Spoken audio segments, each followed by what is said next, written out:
Ladies and gentlemen, Vyacheslav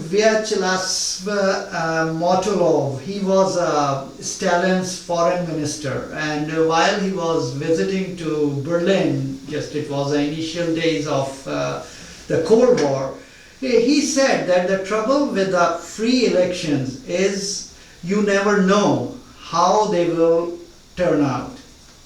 So recently there is a report came out by the US intelligence agencies, which is National Intelligence Agency, then CIA, and then FBI.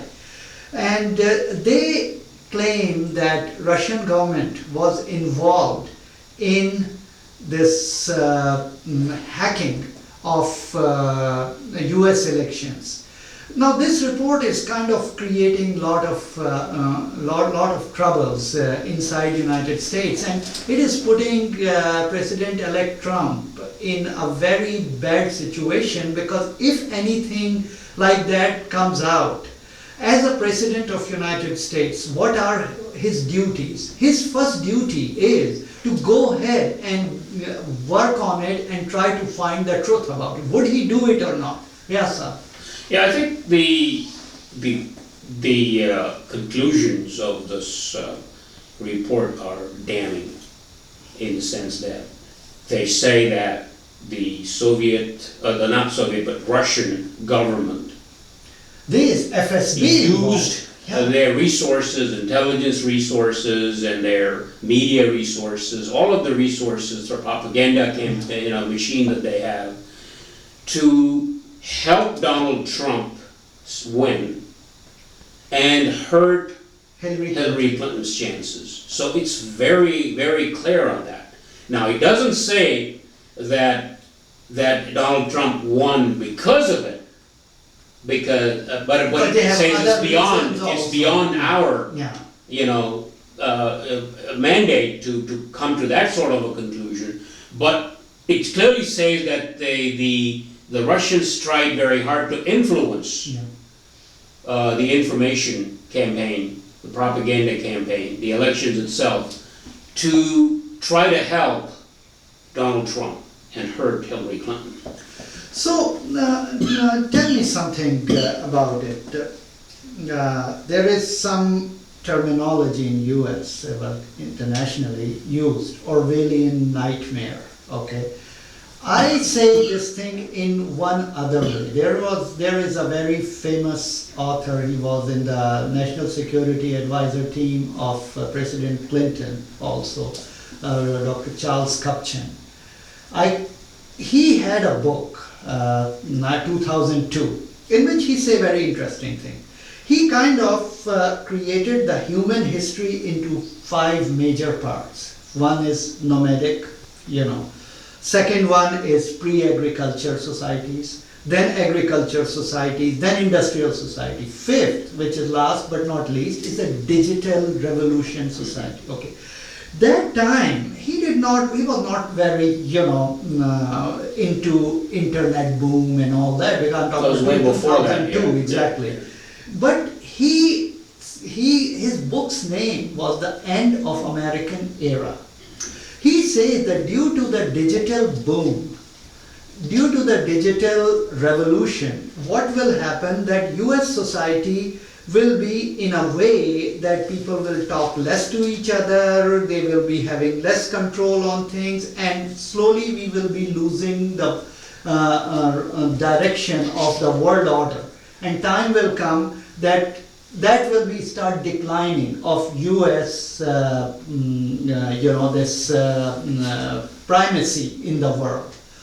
Now you can see he is getting a little bit true, although not in the way he said, but this digital boom is the one which made this hacking. So I call it Kupchanian nightmare.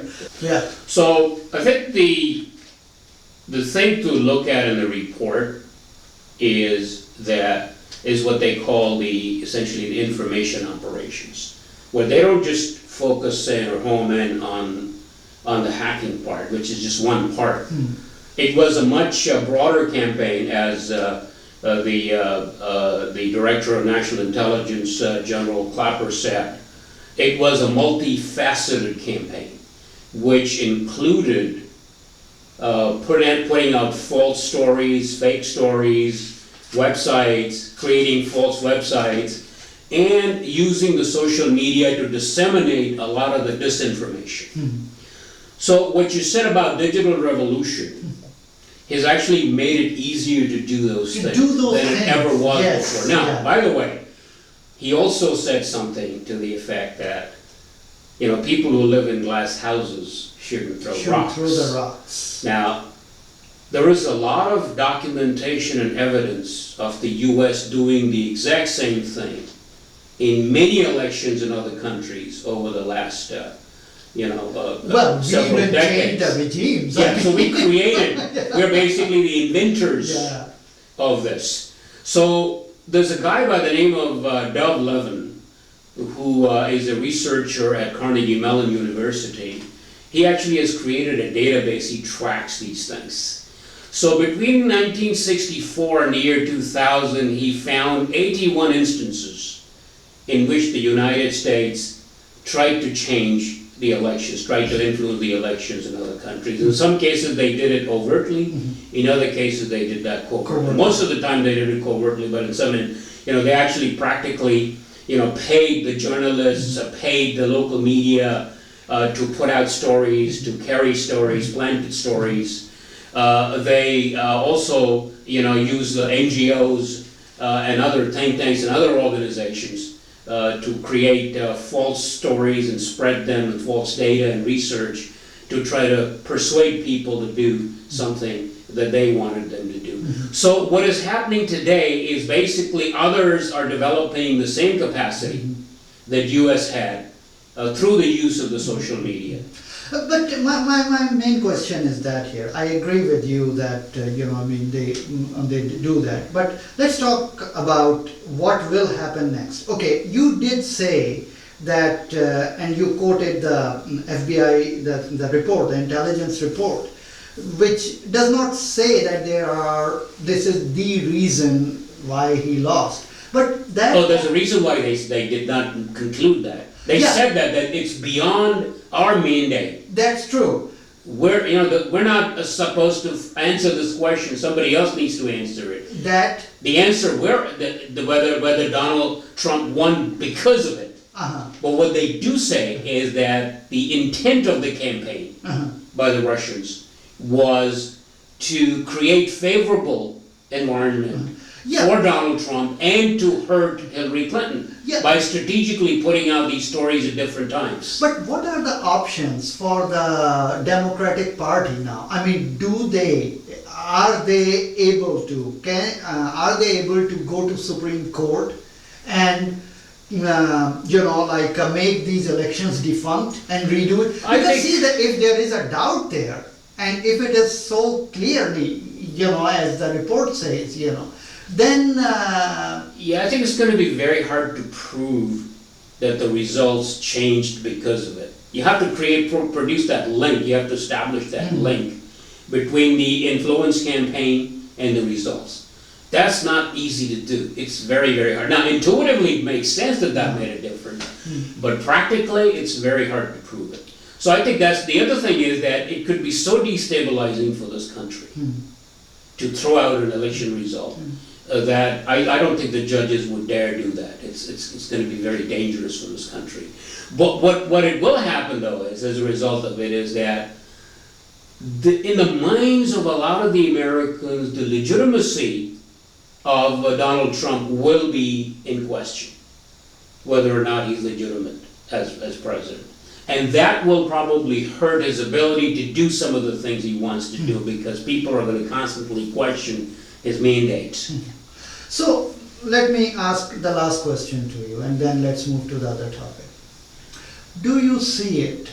This is the prediction of Charles Kupchan, the end of American era.